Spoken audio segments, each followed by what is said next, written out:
Good morning, NRPs. Good morning, good morning, good morning.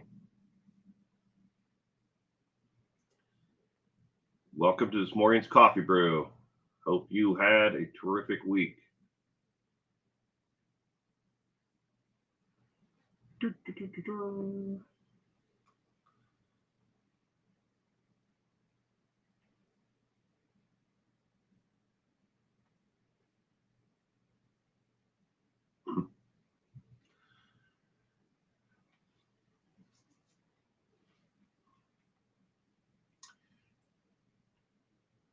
Get your cup of coffee, your tea, whatever you need.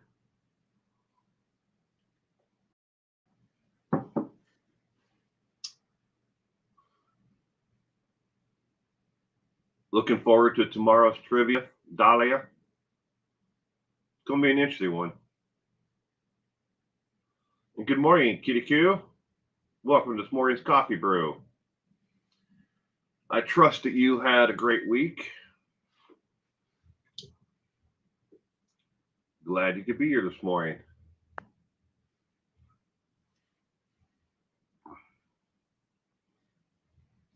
Ivory Lady, good morning. Good morning and welcome to this morning's coffee brew. I hope you had a wonderful week.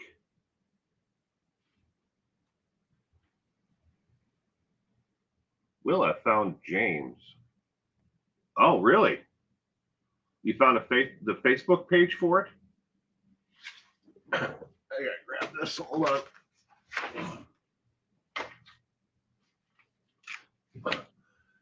All right, give context, ladies and gentlemen. So this book, Serial Killer's Calendar, I've been trying to find out who the author is of this book, right here, all right, and several others that I have to do with serial killers. For so long, I've been trying to find information about the individual. Now, the author is James Gilk. I think that's how you pronounce it, Gilk or Gilks. He's done the complete transcript of Ed Gein's Confessions, the Ultimate Richard Ramirez Collection, Serial Killer Magazine issues 1 through, I think there's like 45 of them. Ed Kemper's parole hearing transcripts, the Ultimate Bundy Collection, the complete FBI files of Charles Manson, and some of the reasons why it's been so hard to find information about the author, James Gilks, is because most of all of the serial killer collection stuff has been published by Lulu Press. So it's been really hard to find any real information out there because the author, if you're searching by his name, doesn't come up on any real database, for serial killers. Sorry if that's buzzing. I'm trying to move this so I don't hit it with my hands. So, good morning, Francie. Welcome to this morning's coffee brew. I hope you had a terrific week.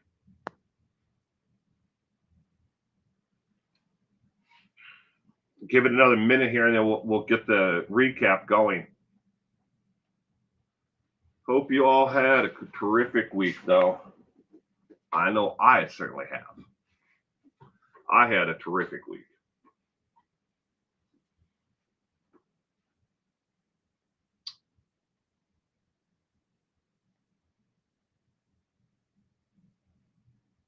Yeah, but back to James Gilk, though, the author of the Serial Killer Calendar. He's done an awful lot more than just serial killer collections, calendars, books. Done a lot about actual, serial killers themselves. Some books.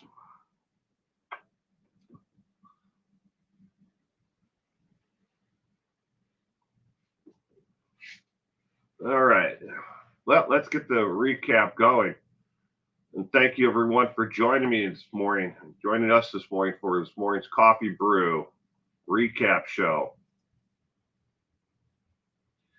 The very best in crime recaps, news, sports, weather, and fake news, all in one morning stream. Yes, it's like a news show, but with ridiculousness added in. Keep in mind before we start, once the national news in the US became profitable division of media companies, the national news became less about the news and more about the stroking of the egos of the audience. That has never been more true than it is right now, especially in the political landscape that we have. East Idaho News interviewed Bundy's cousin. Oh, was it who at East Idaho News did it? Do you know interviews? If you do, drop it in the comment section. I'd love to know. I'd look it up. But that's the way it is. Everything from CNN to Fox to PBS. Yes, even the public broadcasting channel is stroking the egos of their audience. They don't want to alienate their audience. They want you to tune in and watch, but they also at the same time need people to support them. First, also upcoming changes for 2025. That's obviously in a couple of months. Coffee Brew recap show will change its name slightly, but not the content. This change is being made to reflect that I am not primarily focusing on stories reported nationally or even internationally. These are the crime recaps of stories from page 2, along with highlight stories sent in from viewers. These stories require actual investigation, fact checking, and real journalism, not just rehashing the stories that you most likely already heard here or read about. So in 2025, again, yeah, you're going to see a slight change in the title of this show. But good morning, Sprinkled Donut and Inner Peas and Pippadot and Sherry. Good morning. Welcome to this morning's Coffee Brew. But again, just to reiterate, the show is not going to change. It's just going to change the title a little bit in the format, but that's about it. Okay, first one for the day. Missing 23-year-old soldier, Sergeant Sarah Rogue, remains have been discovered.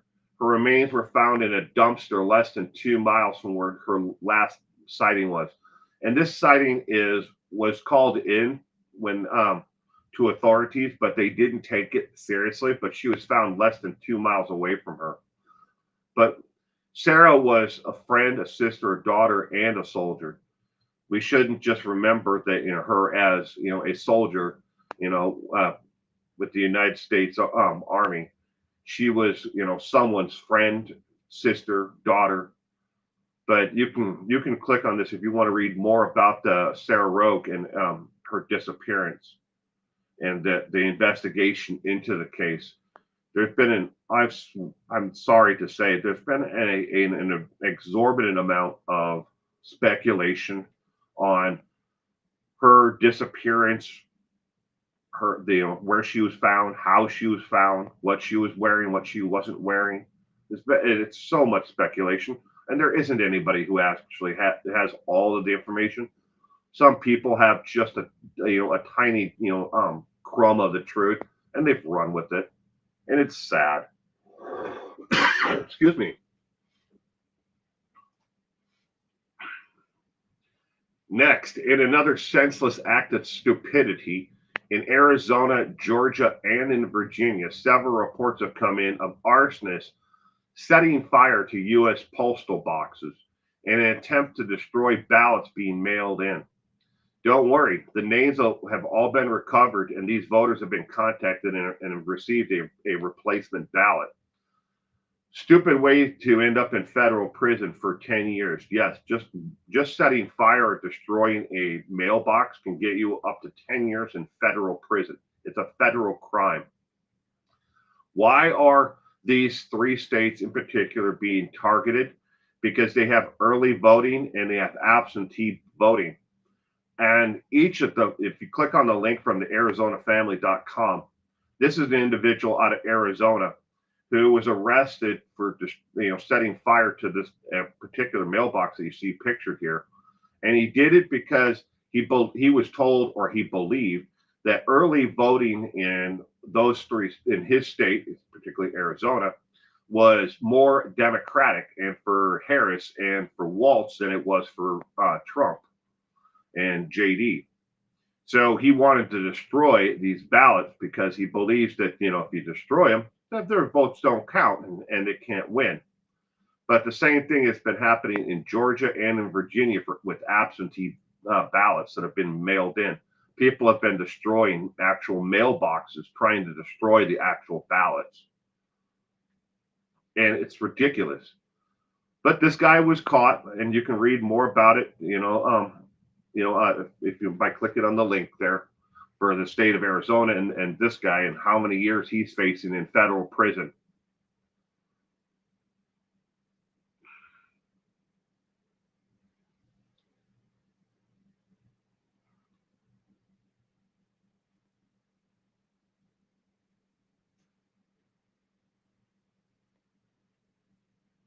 Oh, I'm sorry. Duty Ron has cancer?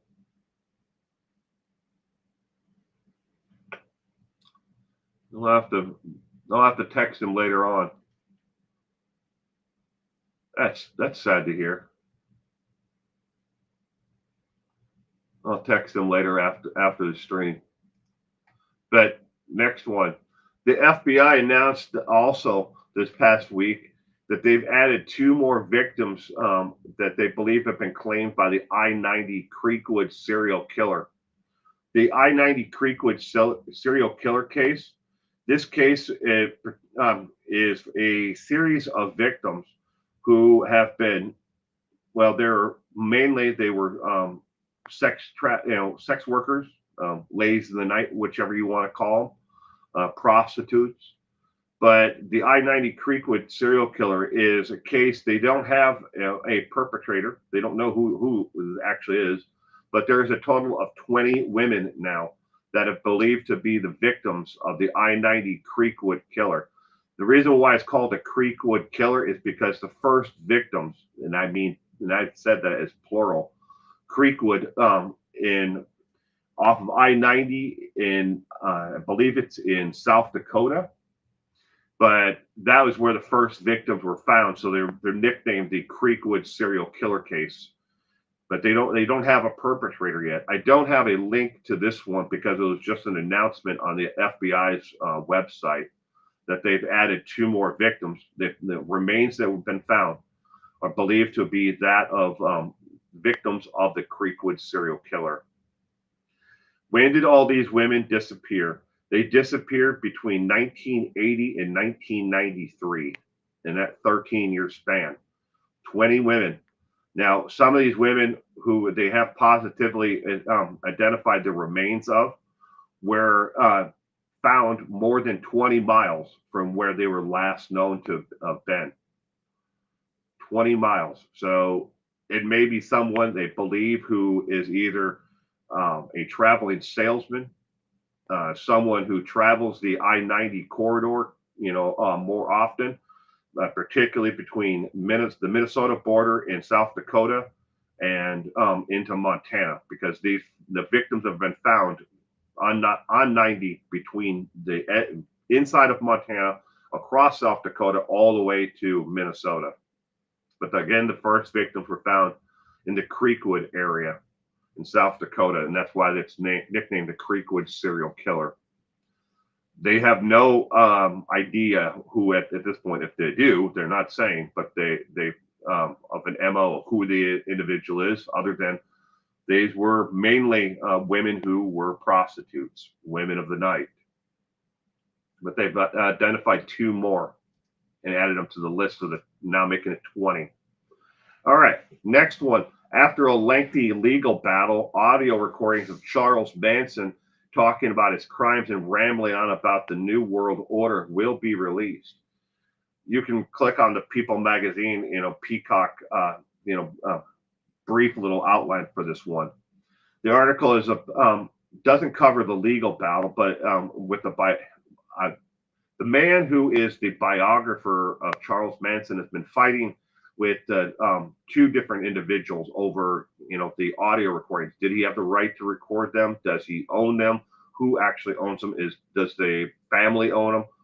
it does the lawyer and the law firm who actually, controls the likeness and the NIL name, likeness, of Charles Manson. Do they control it, or is it their property, or whose property is it? But it's a total of 3.5 hours, and they wanted to release them as part of a Netflix special on serial killers, but that was initially blocked. But now, after this final court case this past week, they have determined that they will be released, and they are the property of the man who actually recorded them, who is the unofficial biographer of Charles Manson, because Charles never actually signed an agreement with anyone to actually do his autobiography. Next, scum of the earth Harvey Weinstein has been diagnosed with bone cancer. Strike another one up for karma. The bone cancer is extremely painful and doesn't take the victim of, those who get bone cancer. It doesn't take them, quickly, and they suffer a long time. So again, strike one up for karma. Harvey Weinstein has bone cancer, and it's beneficial now that he will suffer, with bone cancer for the rest of his life until it finally takes him. And you can read that is the link from CNN. There is several others that are, just as long as the one from CNN, but CNN Entertainment News is the link that I placed on here. Next, Alex Murdaugh. The new owners of the Low County hunting ranch that was once owned by Alex Murdaugh has been doing some extreme makeovers inside and outside, and it does not look the same. Buster was unable to, keep control of it. The hunting ranch was sold to pay, to put money into the trust fund that pays the victims back who lost money to the embezzlement of, and misappropriation of funds that Alex was supposed to pay out to actual victims. But this is from Fox News, a link that I put in here. But nutshell, Buster couldn't keep the hunting ranch. They gutted the entire inside of the house, so it doesn't look anything like it anymore. And they've changed the outside exterior, and they've removed a couple of outbuildings from the place. But you can click on it. There are. The reason why I put the Fox News one in here is because they have several, great photos that you can actually look at, and a video of a flyover of a drone of what the property looks like now versus what it looked like when Alex Murdaugh had it. And good morning, Gayla, and welcome to this morning's Coffee Brew.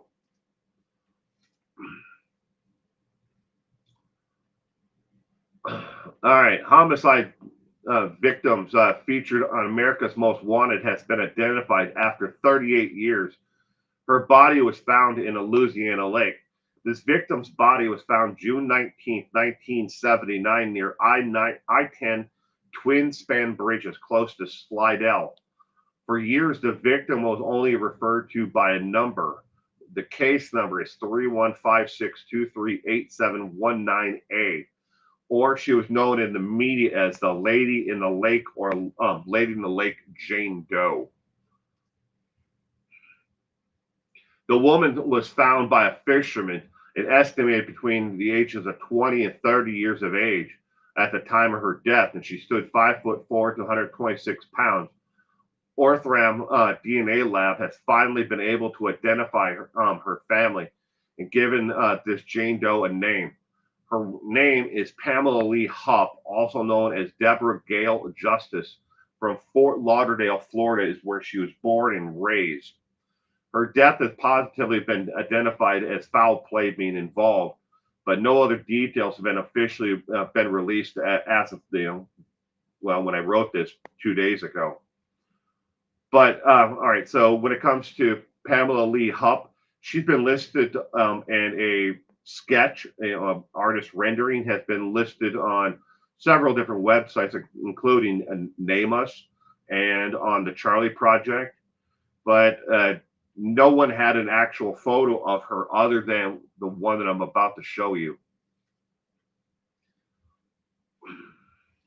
if it actually goes to the next one. There we go. This is the photo that was attached. They knew who she was, but Pamela was, the only picture they had of her was from her middle school and taken, years prior to her death. Because the case was so old at the time that it finally got some traction in the news, no one bothered to do an artist rendering of an age, what she would have looked like today, or what she looked like then. But they positively identified Pamela, aka Deborah, and her family has been officially notified now. What happened to their loved one.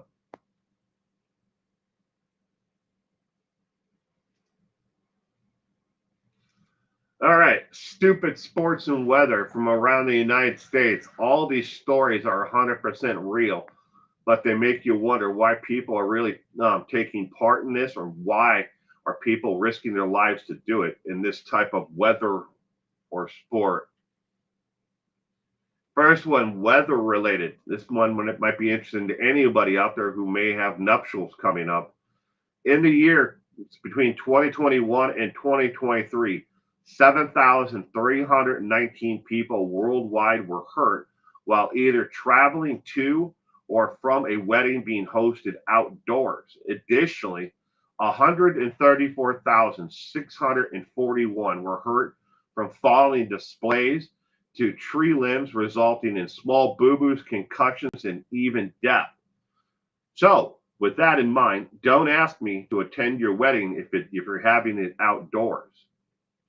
Of the 7,319 people worldwide who were hurt, none of those people were, died, but they were involved in everything from car accidents to, all kinds of things, twisted an ankle, walking to the venue, wherever it might have been, you name it. But a lot of people have been hurt, attending outdoor weddings. Now you think about that, that's actually a drop in the bucket compared to the amount of people that actually got married outdoors between those 2 years, 2021 to 2023. Good morning, Sherry. Sports. Denver Bronco Josh Reynolds is recovering after being shot in the back of the head and arm while leaving a strip club. Now, in case you're not familiar with who Josh Reynolds is, he's a wide receiver for the Denver Broncos football team of the National Football League. He is expected not to miss any additional playing time and has been spotted back at the Denver Broncos practice facilities along with the office the following day after being shot in the back of the head and in the arm. The bullets that hit him in the back of the head just grazed him. The individual who shot Josh Reynolds and his friend, who as they left the strip club, actually shot 9 times into the vehicle through the driver's side window, and luckily Josh Reynolds was able to escape. This is the second NFL player this year, not just with the Denver Broncos. The other one was with the San Francisco 49ers of the NFL, who has been shot this past year. Josh Reynolds was already on IR with a broken finger, so he's not. They don't expect that he's going to miss any more time. But this is definitely stupid and something that keeps on happening.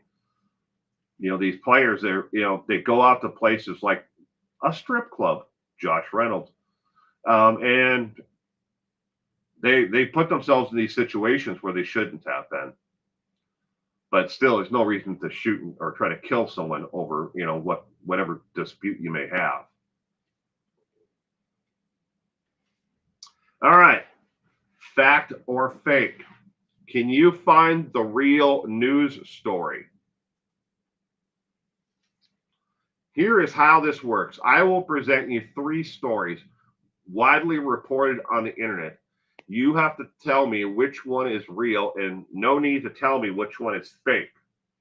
So put on your thinking cap, and at the end, I'll tell you which one is real, and along with a link so you can actually read more about the story if you want. Story number 1. Is this real or fake? New York, Long Island. A man has been arrested after he blew 2 times the legal limit and has been charged with his third DWI. What makes this strange is he was actually a driving instructor behind the wheel of the car teaching teenagers how to drive at the time. Is this one real or is this one fake? Again, only one of the three is real. Story number 2. Good morning, Kevin. Welcome to this morning's Coffee Brew. Story number 2. A doctor in rural Arkansas has been arrested and charged with acts harmful to minors, US 21.15A, after supplying beer to any male that finished high school. He said the dropout rates are too high and they would rather drink beer and play Xbox. So it seems logical to go this route. Is this the story? A rural doctor giving alcohol to minors who finish high school? Or is the first story real? Or is this one fake? Story number 3. Allah Akbar. To you, Mike. Allah Akbar. Story number 3. A new study has concluded by Stanford University that found more women between the ages of 23 to 27 are drinking more beer on Mondays and Thursdays than ever before. The consumption rate is 4 to 6 beers. Initially, the study believed it was connected to watching football games, but the data suggests now it's connected to reality TV such as the Jersey Shore. Is this the real story or is this one fake? Again, one of the stories is real and the other ones are fake. So you determine which one is real, 1, 2, or 3. Which one of these stories is real? Sprinkle Donut is going with number 1. Smoke them if you got them.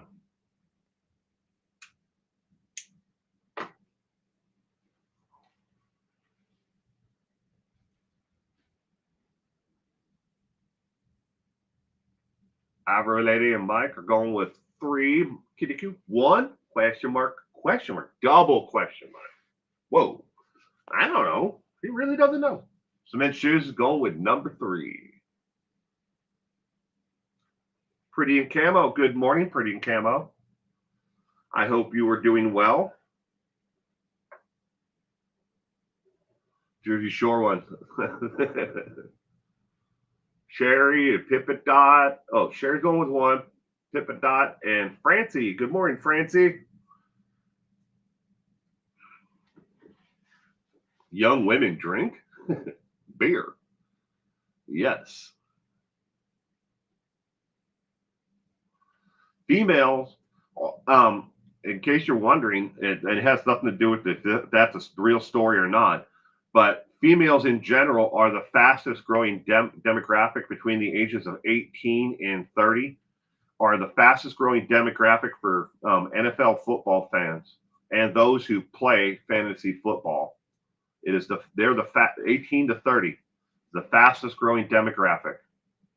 I always said reality TV is detrimental. Francie's like, I think 1 and 3 are evil. Kayla, 2, because I was just in Arkansas.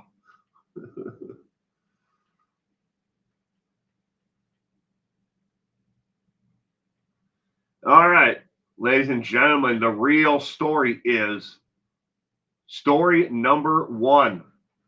Story number 1 is the real story. The man who is teaching driver's ed who blew twice the legal limit, his third DUI.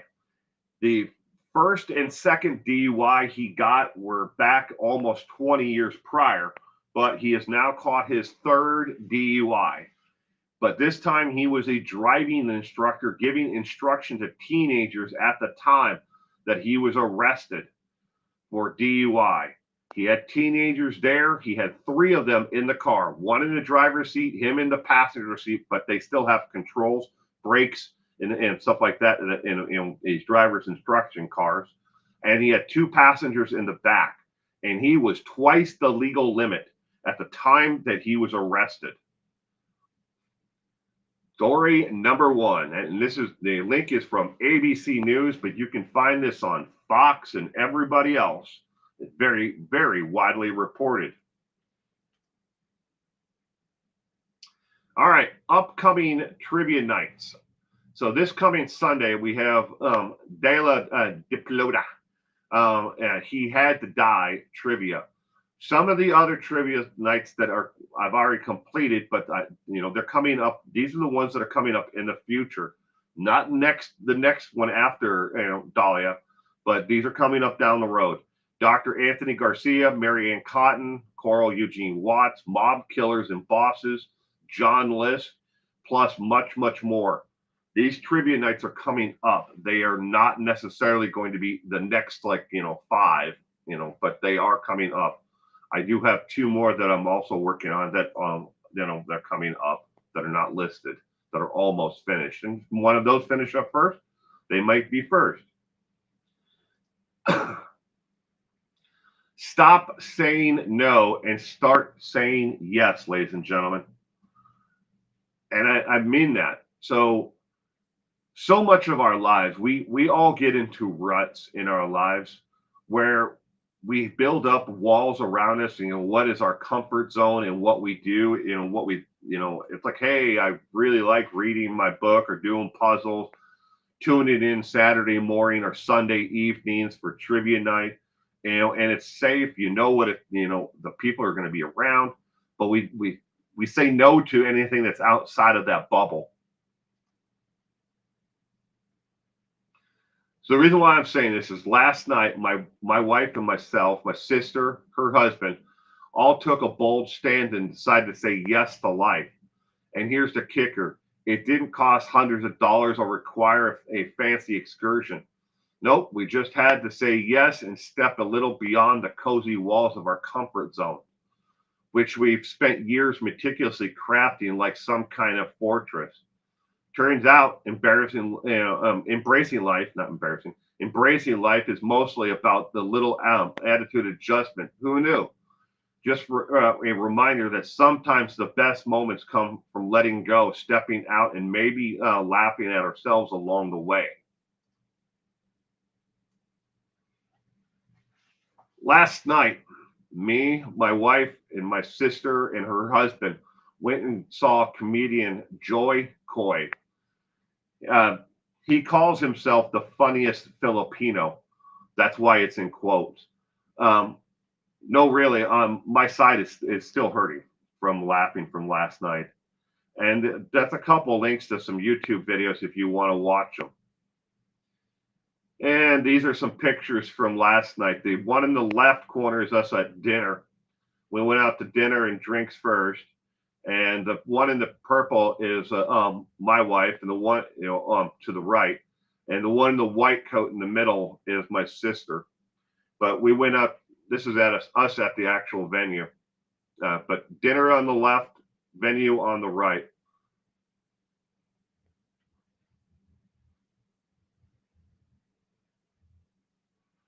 We had such a great time, the 4 of us. There was actually 6 of us at one point, but the other 2 that joined us, they just kind of like vanished once we got to the venue. They showed up for dinner and they had appetizers because they showed up like the last half hour before we left, to go to the venue. But then they just vanished. We'd have no idea.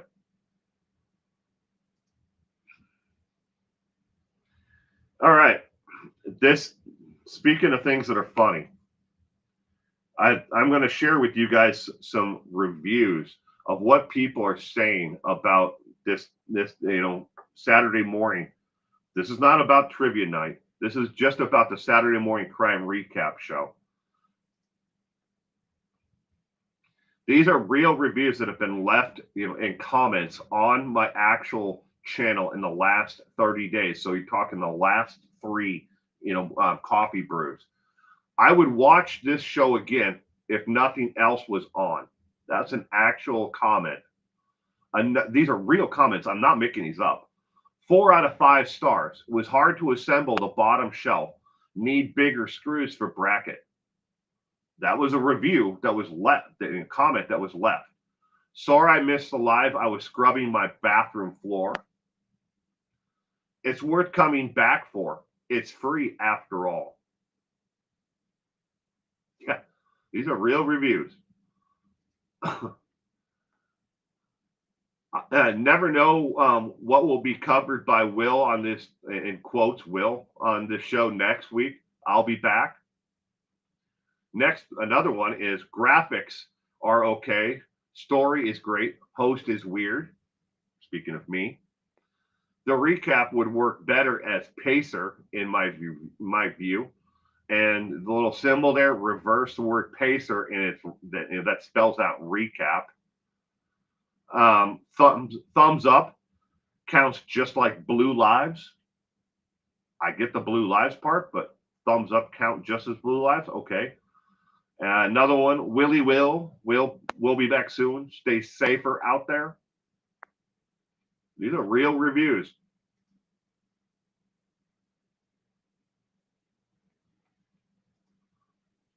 And that's it. That is this morning's coffee brew. The recap. You know, and so in the last 3, 4 out of 5 stars.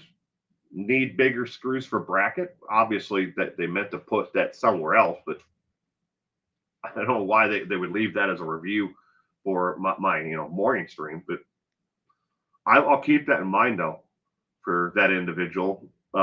Next time I will use bigger screws for the bracket.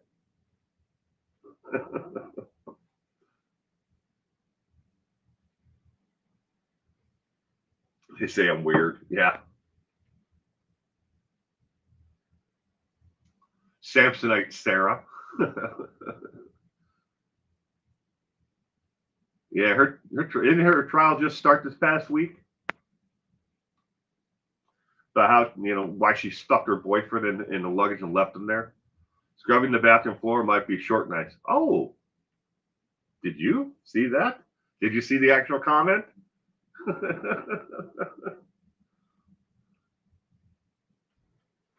Some crazy reviews. I know, but it really surprises me. That I'm sitting here going through them, and I was trying to actually I was watching each and every one of the last like 4 or 5 of them. I'm going through and I'm like, watching the video because and the reason why I was doing this is because right now I'm filming in 4K. It says it right here on my screen. Normally I'm either in 4K or 8K. And then YouTube, in their infinite wisdom on their end, it could be 720, 1080, it could be 2K. We have no idea, and we have, as a creator, we have no control over how YouTube actually, takes our content from our third-party streaming service, and through the streaming key and redisseminates it to you and how you're seeing it in review. Right now, I can be perfectly picture clear, not pixel at all. Everything's in focus. You watch this in review, and it could be complete. The audio is good, but the video just sucks. But I was watching the last 4 or 5 of them, and I just happened to come upon them, and I was like, "What? 4 out of 5s that need bigger screws for bracket?" I'm like, "What the heck is that for?" They obviously thought they were leaving that comment for something else, a review of like a bookshelf or something. I don't know. It is. She was found guilty last night. Got 2 good verdicts yesterday. Sarah and Leilani both guilty on all charges. Lenny Simons is a scum. I don't know. What's the best way to say it? To wrap up Leilani Simon. She was guilty as hell beforehand. I can't believe that her mother took her on vacation to go get plastered at a resort while they were searching the landfill for her 20-month-old, son.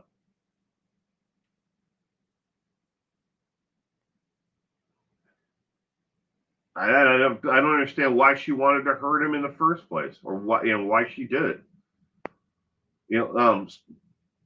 Quentin's dad and his family wanted Quentin, but she wanted to. She did everything she could, and the state was powered, to help her keep the child with her. And unfortunately, Quentin was, like so many cases, Quentin was just a pawn in the entire, situation between them. He wanted his son. He had room for him, and even if he wasn't, deemed to be fit or be able to care for Quentin, his parents were right there, locally, where mom could come see, the child at any time, and they had room in their home and definitely room in their hearts for Quentin. Maybe she just went too far that night in punishing him for something. What for what? What the hell does a 20-month-old, child need punishment for that would, basically be capital punishment? I'll never ever understand it, and I hope to God I never do. Understand why some of these people do these things to children and to the vulnerable population. Because at the same time, there are thousands of stories that I get, every couple of months, probably about 500 a month that come across my desk about people who abuse elderly, who are in vulnerable situations, who can't protect themselves. Maybe they start off, financially, taking their money or using them for free room and board, and food, and then it progresses from there, and to the point where they're physically abusing them and mentally abusing them and taking advantage of them. I mean, I'm not joking. I probably get about 500 at least a month, in that aspect. I don't cover them because it's hard to really, express exactly, how do you express that, what one adult is doing to another in that aspect. It's like trying to explain domestic violence. I can explain it to you and give you all the symptomology of like how it starts and breaks down, but trying to get a worldwide audience to want to listen and hear it and understand it. Leilani Simon, not right in the head. No, she's definitely not right in the head, Francie.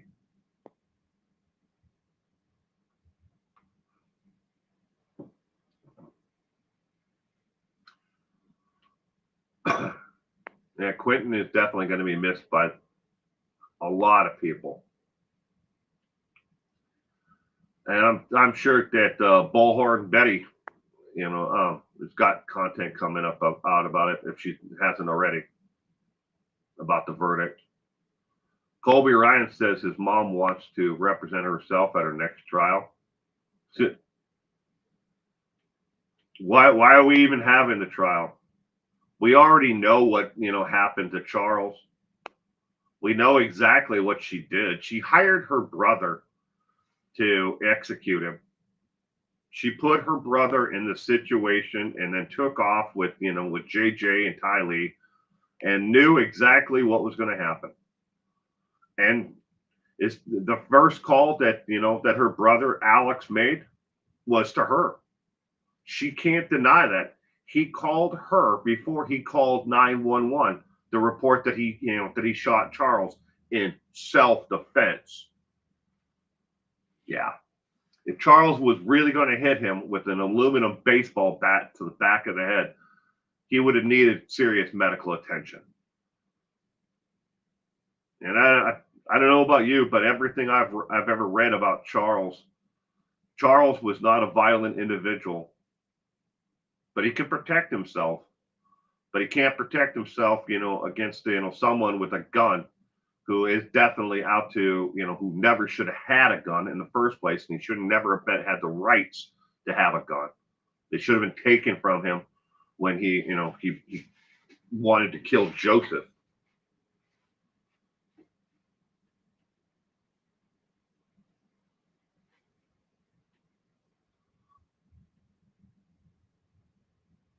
If I had one, I'd never have one unhappy day in his life. Hmm.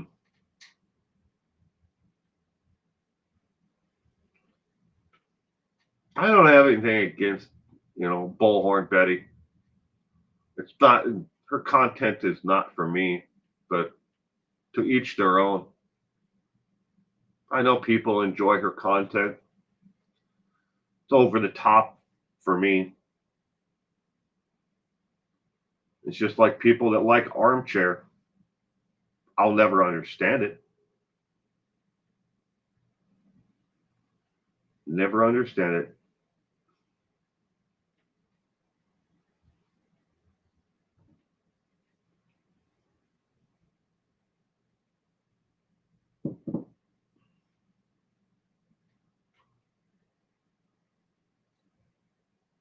She has a month-long stream about Lilani. Not, I don't doubt it at all.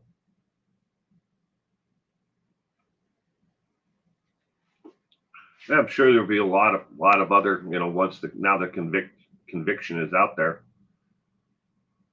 You're still disappointed in the Chandler Police Department and how they handled the call when Charles was killed.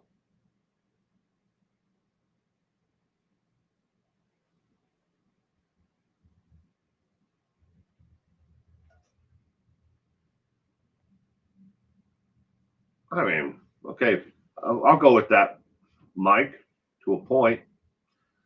But Bullhorn Betty has also done some things that that were had nothing to do with children. And give you one example. Why did she have to go to the extremes, in what she did? And look, again, I'm not, faulting her for this, for anybody who does like it, like her content. But when it came to, the Gabby Petito case in Brian Laundrie, why did she have to show up there? There's no kids involved there. Why did she have to sit across the street and, with a bullhorn, and harass Brian's parents?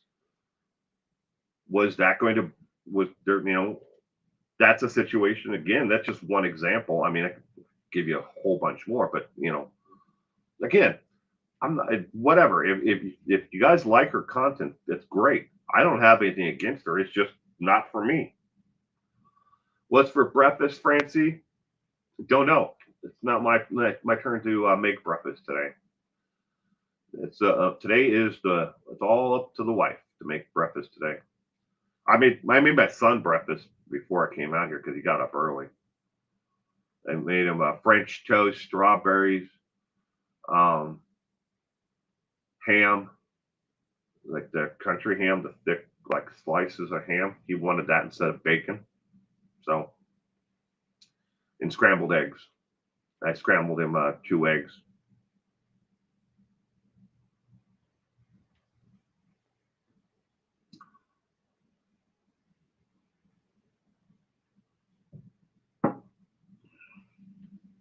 So issues with kids kill you inside. I'm sorry, Pippadot.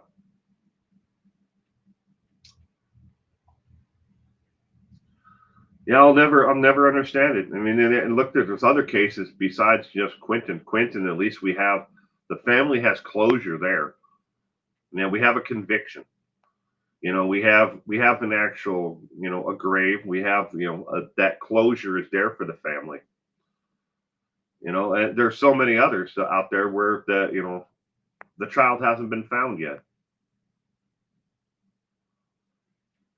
You're passionate about animals as well. I am too, Mike.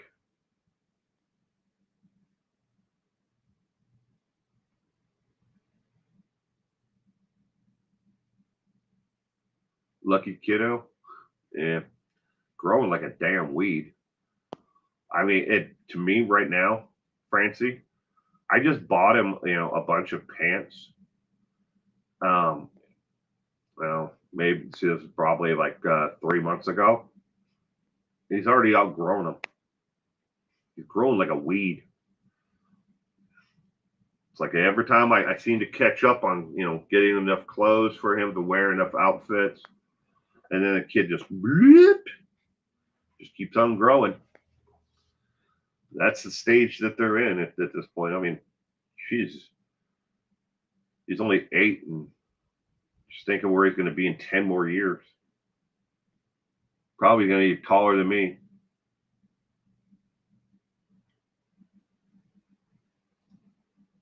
I feel like God sent them here for us to unconditional love. Children, pets.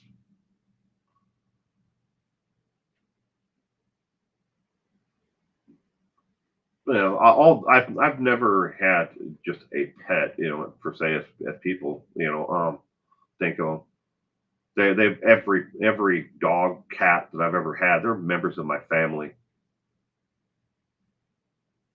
Lucky over here will be with me forever. It's always looking over my shoulder.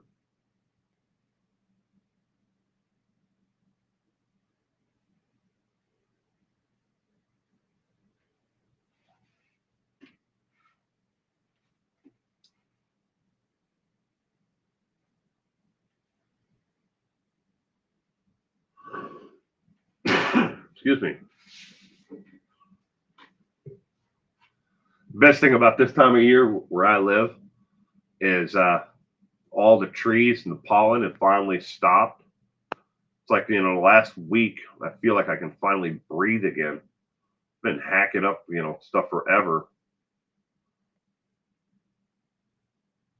Oh, Gala.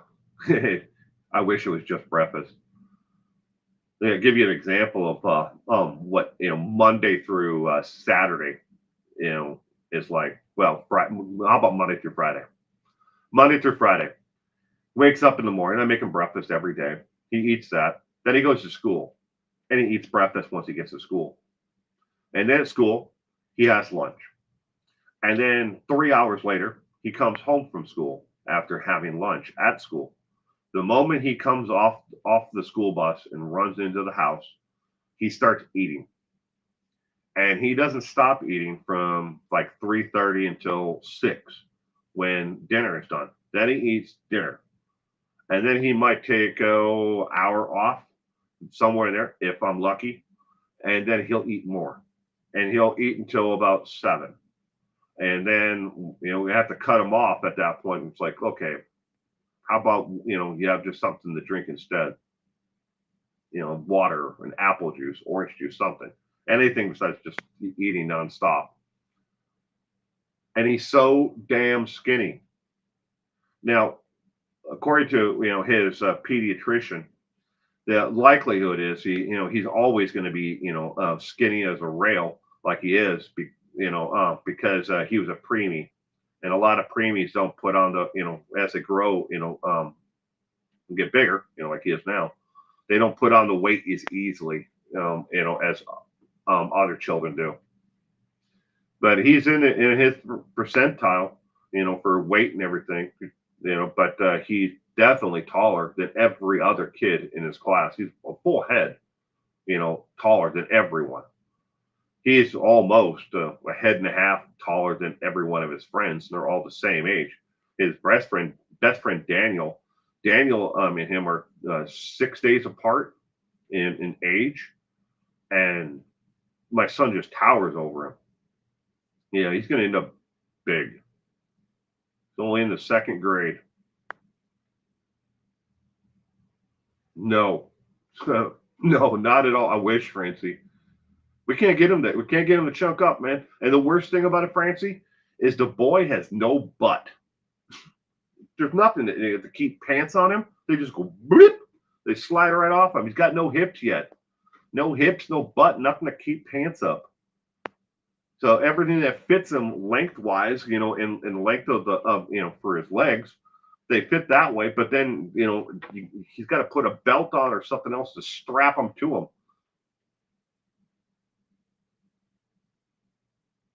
He should be my height next selection. I don't doubt it, Mike. I really don't.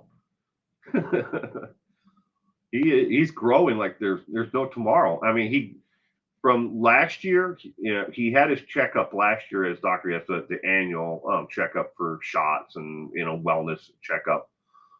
He grew 4.5 inches in a year. What? Yeah, that was from 1 year to the next. Almost the same time. Same month. He has them every June, but 4.5 inches in a year. Is he too thin? No, no.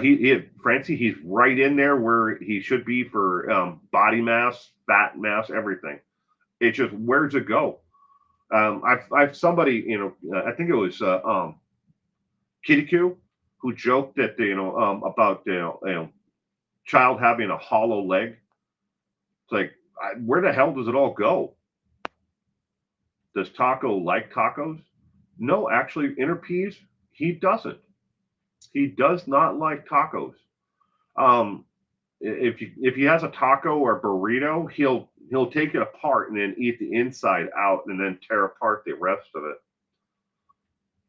Carl's Jr. charged $2.49 for every state in every state for a grilled chicken patty, except for California, they charge $4.69 for one. Wow. Sprinkled Donut, your grandson turns 16 and he's 6'6" and skinny as a rail. Yeah, that's what my son's going to be like. I really do think he's going to be over 6 feet. Because he's growing. And there's a high likelihood though, he'll also do something later on, sports wise or whatever, that he loves to run. So he'll probably do something like track or field or soccer or something where he can run, or rugby. Well, maybe rugby. I don't think his mom will allow contact sport like that though. But he loves to run. The Sprinkle Donut, that was you with the hollow leg? Yeah, I know. I just don't know where he puts it all. I mean, we joke that you can tell when he's getting ready to grow and have another growth spurt, because he starts to carb load. He wants more carbs, than anything else, and he'll eat bread, a lot more, things like that, and pastas. But isn't he also extra energetic? Oh, yeah, he's definitely energetic, Francie. I was skinny. Then at 45, I woke up one morning and I was 8 months pregnant.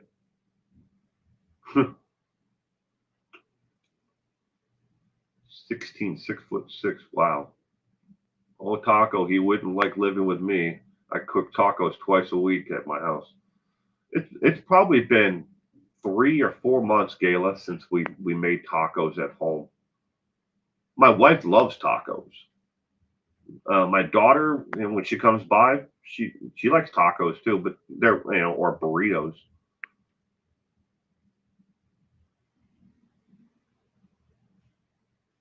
High metabolism, yeah, he definitely does, Kitty Coo. I don't know what he does with it all, but he puts it away somewhere. And then I catch him up on clothes that fit him, and then he grows again.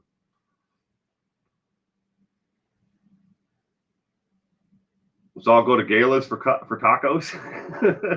Let's do it. High energy people eat a lot. Yeah, my son though, he'll eat and eat and eat, but he likes to snack a lot. Um, Carrot sticks, um, broccoli. Those are probably two of his favorite, things to snack on: carrot sticks and broccoli. So we always have to have them in the house. I mean, I don't buy like the baby carrots. I buy like full size carrots, and I put them in a container with water in the refrigerator. So they're only about that big, little plastic container with a lid. And then he just goes in whenever he wants. He's got his own shelves on the refrigerator door. You don't have to open the actual door. We have a refrigerator. It's got a door pass through the refrigerator, and he can get like his apple juices and his snacks right there. Tonight is bacon cheeseburgers with grilled onions. Come on over. It sounds good. Off to Gala's house for tacos. Tacos group.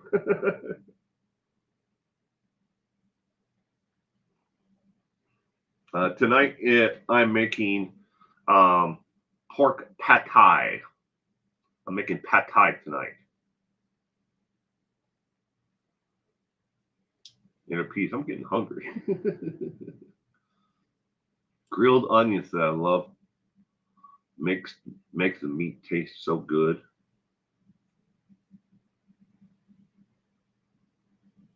Your hubby has you trained? Yeah, I'm sure it's that way, Gala.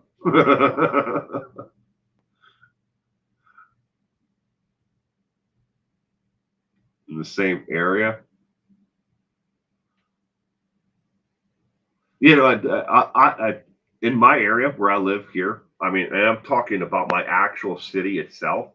I know of 10 different YouTubers in this city, and none of them do anything like what I do at all. Nothing. One guy does like food reviews.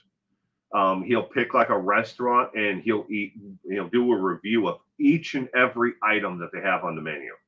Now, these are not just local places, they're national chains. So for like 2 months, he'll go to Taco Bell and he'll eat one of everything on the menu and tell you what it's like. That's what he does. Another guy is in like real estate. So everything he does is about, real estate. And the other ones are in like makeup, um, thrifting, thrift finds and stuff like that. But nobody in my area. The 10 YouTubers I know in my area, none of them. I was like, man, there's got to be somebody. And I've reached out to all of them. I was like, do you know of anybody that's a YouTuber that's doing something even remotely close to what I'm doing? Because I would love to do like a local collaboration with someone. You know, maybe a graveyard tour of some of the more famous homicides. Or something like that in this area. I think that'd be interesting. But uh, you know, um, nobody knows of anyone. They know of other people who are in their genre, like the one channel. She knows. She does makeup reviews and hair products mainly, but she knows like Instagrammers and TikTokers and stuff like that are in the same genre. You like beer battered onion rings? I've never been a fan of onion rings. Too much fat for me. At least the ones that I've ever had. I think the best onion rings I've ever had though would probably have to be from A&W. I like the old drive-through, the drive-in, like kind of places.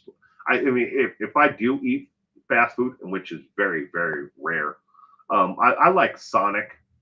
I like that that car hop kind of places, or in Spokane and in Seattle, you can go to Dickies or Dick's, Dickies. We always call it Dickies, but it's Dick's.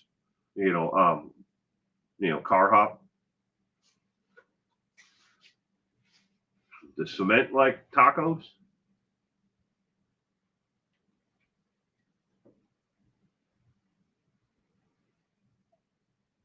If I ever get fast food though, I don't even eat the French fries. I give them to my son. Too much fat for me. I can't eat that much fat. If you want to up your subs, we'll start a makeup tutorial with your vids, right? Yeah, well, there's quite a few things, but like you're right, Interpeas. That one video that me and my wife did, where we did the prison makeup, tutorial, and the things that people do in prison. That was what we got, like 8 or 9 thousand videos on that, views on that in the first day. A&W Carl's Jr. have great onion rings. Freddy's also has good ones. Will, what are you guys doing for Halloween? Halloween, we are helping at a trunk or treat through a family fraternal organization that we belong to. We're everyone in my family, my wife, my daughter, my mom, my mother-in-law, father-in-law, We're all members of the Loyal Order of the Moose. It's a family fraternal organization, and we're doing a trunk or treat. It's a kid-safe holiday event where the kids come in Halloweens, and we have games for them, and then we have, they can go trick or treating from, from different groups that are there in the parking lot and inside. That's what we're doing for Halloween. Now, my son, you have to understand also at the same time, he has autism, so he has he has that barrier to right there that he doesn't know, and he can't look at you, and if he does, it's just for a second, then he looks down and away. They call it sight diversion. Excuse me. But he doesn't deal well with if you can't see your face, and other kids who wear face masks or something like that that covers their faces, or adults, he doesn't deal well with. So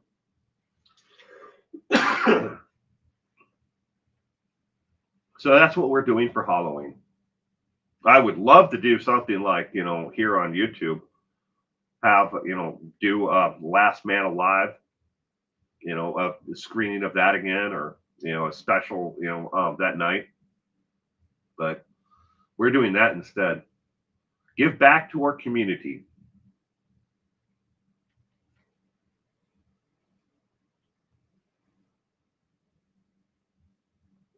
You're having your annual Halloween pizza party. There you go. Stay home and stay safe.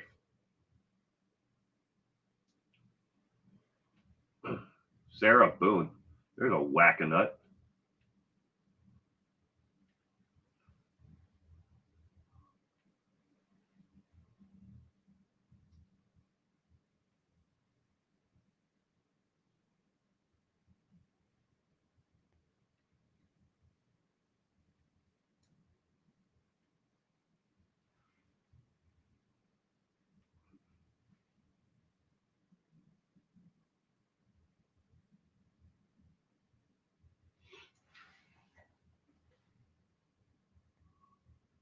Inner Peas is working on Halloween.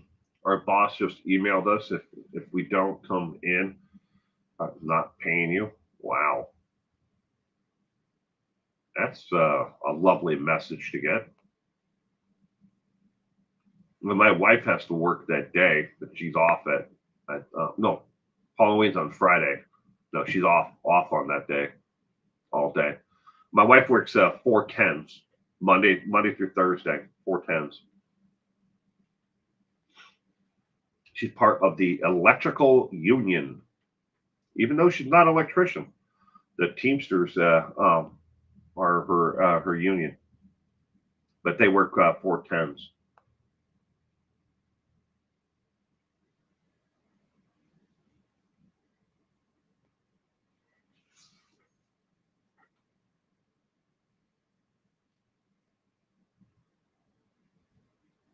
Teaching that night. Mm.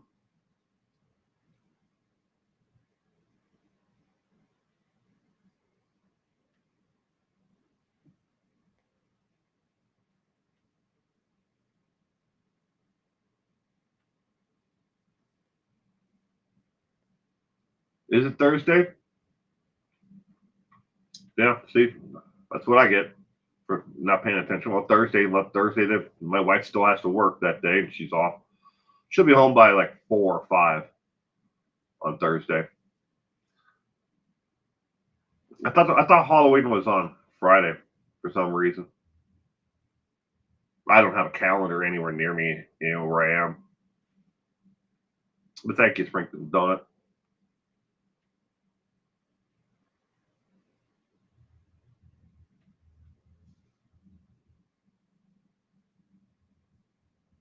Most popular costume this year is Gypsy Rose. Really? Why would you want to dress up as Gypsy Rose? My son is going to be Link, Links, Links. Link, from the video game, the comic Link. Sounds like the movie Office Space. Office Space is a great movie. Mike Judge, Office Space, Milton. I'm having a coloring contest for my students, pumpkins for prizes. Oh, that's cool. I bought 2 pumpkins for my son. One he's going to carve, the other one's just going to be on the porch. But they were $12 a piece for pumpkins. I didn't grow any this year. I didn't grow any pumpkins. I grew zucchini, cantaloupe, tomatoes, and peas. It's the only thing I grew this year.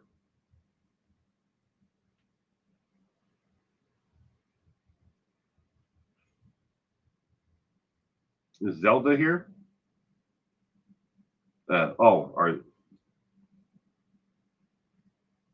Don't go there. A big fire might be in order.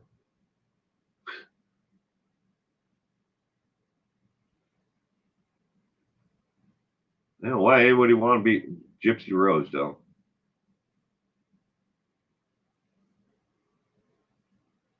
All the fakery. You think that, somebody would want to grow, be like one of the political people running for office.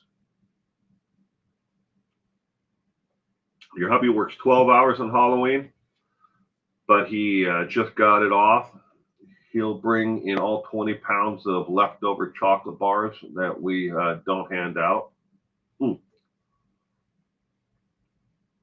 Now, in our community, we probably have, if I have to guess, maybe 20, maybe 25 kids who live in our area, and that's all we'll see.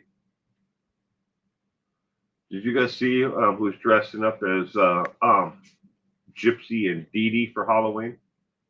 No. Yes, Will. You liked Office Space? Oh, Francie, I love just about everything that Mike Judge has done. But Office Space that's a classic. It sounds like somebody has a case of the Mondays. You bought over 30 pounds of candy. I'll place an order, from Costco. But that's where I always get the candy from. It's hella cheaper than buying it from a grocery store. Buy like 2 giant bags of mixed candy, and then we just give that out, and whatever's left over, obviously, someone in the house will eat it. Never goes to waste. The movie is funny. It is funny. Well, she truly has the disorder, which really was cause her eyes, teeth not thriving. Chromosomal.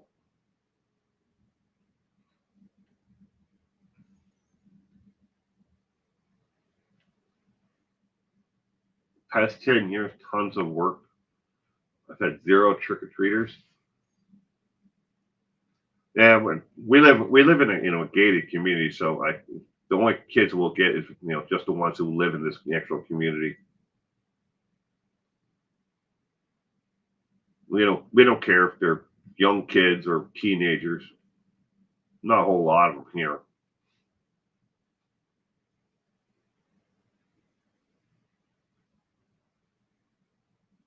A lot of great quotes from Office Space.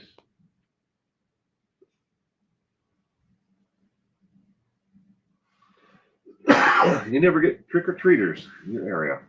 Well, let's all go trick-or-treating at Kitty Coo's house then.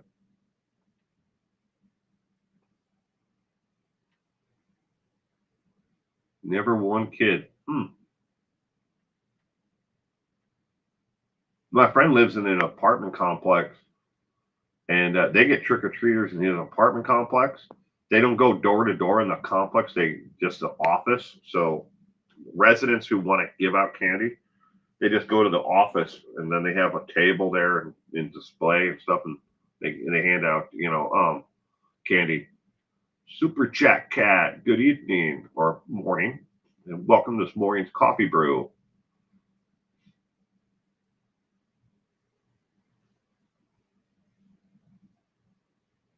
I never, growing up as a kid, I never went trick or treating. At least not where we lived. We would have to go into town because we lived out off of the state highway system. Um, we're going to trick or treat, along a road that's 55 miles an hour. No, you have to go into town to do trick or treating, but we never did. I think I was probably 12, somewhere in there when the first time I ever went. Even my brother in Dallas does the best I've ever seen decorating, and he said this year he's not going to because no kids last 2 years. Wow, yeah, maybe it's more of a thing of the past. I know at our old house that we were 3 blocks from an elementary school at our old house. We would get kids all they would start showing up at just barely dusk, and they would 9, 10 o'clock at night. We'd still be getting kids showing up. Go for hours with pillowcases. My son has a little tiny plastic bucket with a handle.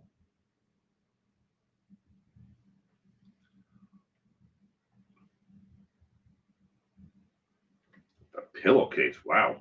A pillowcase can hold a lot of candy. And then we once my son gets all the candy, we inspect it all to make sure everything looks kosher. It always does. And then he doesn't get to eat it all at one time. You have to take it and put it up on top of the refrigerator where you can't get to it, and slowly dole it out to him. Because otherwise, the kid would just sit and he'd probably eat it all at once and then be bouncing off the walls for like the next 16 hours.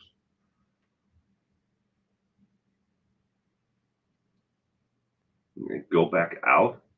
Wow, I've never done anything like that. Been able to fill up a pillowcase and go back out again. Hmm. Like I said, I was probably like 12 years old the first time I ever went trick or treating, somewhere in there, 10, 12, somewhere in there. Got tons of candy back in the 70s. I just, we would go, maybe around the block, but it wasn't until, we moved off we have the farm, we have the farmhouse and, the estate there. And we've always had a house in the city itself, because that we lived there mainly in the winter time. You can't grow crops in the winter. You have to take care of the animals and stuff, but livestock. But we would live in the city, more in the wintertime. But even then, I can only remember trick or treating a couple of times. I think I was like a superhero or something. I to kind of have an idea of like picture in my head of some of the costumes that I used to wear, as a little kid. That was a life as a kid. Hmm. There was an old lady that gave us her homemade popcorn balls. Well, that'd be cool. I would enjoy the hell out of that. I like popcorn. Popcorn balls. That'd be nice. Full size candy bars back in the 70s. Buttery and caramely. Mm.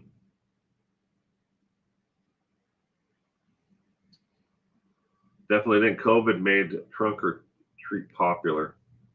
We actually started doing trunk or treat with the Loyal to the Moose because a couple instances where kids were actually hit by cars trick or treating in another area because we were like we need to find a more safe environment for and for we also did it because of other children who are on the the autism spectrum or have Down syndrome or whatever, and we wanted something that was inclusive for all of them. That's why we started the trunk or treat program here. Every child deserves that, enjoy the holiday. You know, it's not, scare the crap out of the teenagers all you want, but you don't have to scare the little kids to the point where, they have nightmares for months over what, Halloween.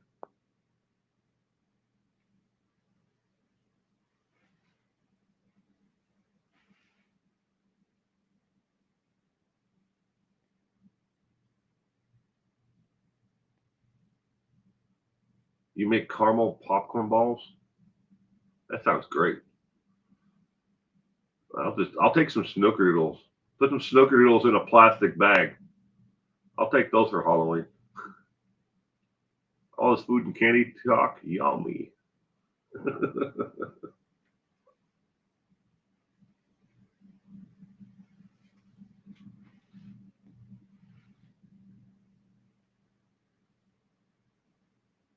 Lots of churches in the school parking lot. They're probably at the trunk or treat event that we're doing. We've got games, everything from like the ring toss, and then we have like a putting thing, the closest to the clown's face. It's like on a green carpet thing, like golf, putting. And then we have the beanbag toss. We have a dunk tank, where you throw the softball and it hits the thing and then the person dunks in the water. We rent that from a local place. It's only like $35 for the day, but we have that. And so we have all kinds of, it's not just about candy. And then we have face painting and volunteers who do face paintings and stuff like that. We try to, but it has to be, all inclusive for everyone. The adults like it too. I don't like those big, tall plastic figures people are putting on their lawns now. Too scary for little kids. My son, we have a neighbor who's got one that's got the skeletons. I think that's what you're talking about, Super Chat Cat. This guy has like a 9 foot or 10 foot like skeleton that is up against it's got one hand on the roof of the house and it's standing there. It's huge. But I was going back to the trunk or treat thing. We'll probably have about 15 people who are giving out candy somewhere in there. Your brother makes seriously scary figures that move and jump and crawl. Scares kids so bad. He's not even trying to. Wow. I'm making snickerdoodles next week for your hubby's work people. Oh, I'm gonna see if I can get my daughter to make some. I know she was making bread the other day. I stopped by and she was making bread, French bread from scratch. Oh, that place, just walk in and smell. It was so great. In her peas, your Christmas lights are up 365 days a year. So are crystals. My wife, in her peas, never takes down the Christmas lights or the Christmas tree.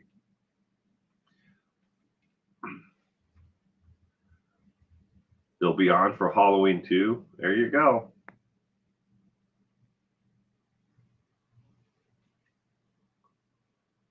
Well, ladies and gentlemen, I'm going to wrap up this morning's coffee brew. Again, I want to thank everyone for for stopping in this morning for the crime recap. If you're new here, tomorrow we have true crime trivia, 20 multiple choice questions.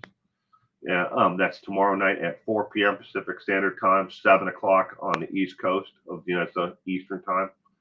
But that's tomorrow.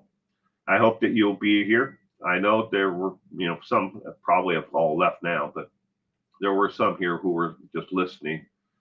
They don't, or rarely ever comment. But I hope that you all can stop in tomorrow. The Dahlia Diplota is tomorrow. For the trivia subject. Again, 20 multiple choice questions, ladies and gentlemen. I will see you all tomorrow. In the meantime, everyone have a safe and happy weekend if I don't see you, or I'll see you tomorrow. In the meantime, stay safe out there. As Purple would say, you never know who's standing next to you And you never know who's going to be knocking on your door next. So, bye, everyone.